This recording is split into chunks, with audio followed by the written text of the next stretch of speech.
Samantala, walang kawala sa batas ang isang dalagita nang huliin ito ng mga otoridad sa matagumpay na bypass operation na isinagawa sa bayan ng Haro, Iloilo City. Nakibalita dyan si Patrolwoman Lynette Sablon.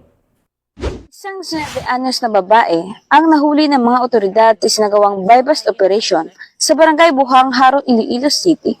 Nito lamang ika-11 ng Hunyo, taong kasalukuyan.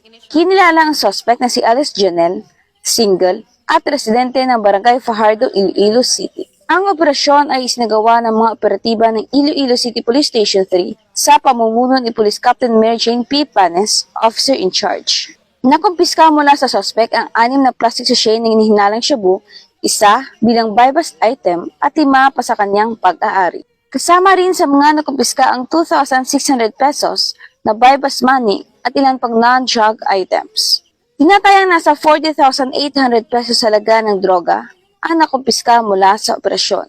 Kasalukuyang nasa kustudiya ng ICPS-3 ang suspect habang inihahanda ang kaukulang kaso laban sa kanya sa paglabag sa Republic Act 9165 o Comprehensive Justice Act of 2002. Patuloy ang PNP sa kanilang masigasig na kampanya laban sa ilegal na droga upang masiguro ang kaligtasan at kaayusan sa bawat komunidad. Mula rito sa Western Visayas, ako niyang tenant correspondent, Patrolwoman Lynette Sablon, alagad ng batas sa tagataguyod ng Balitang Pulis.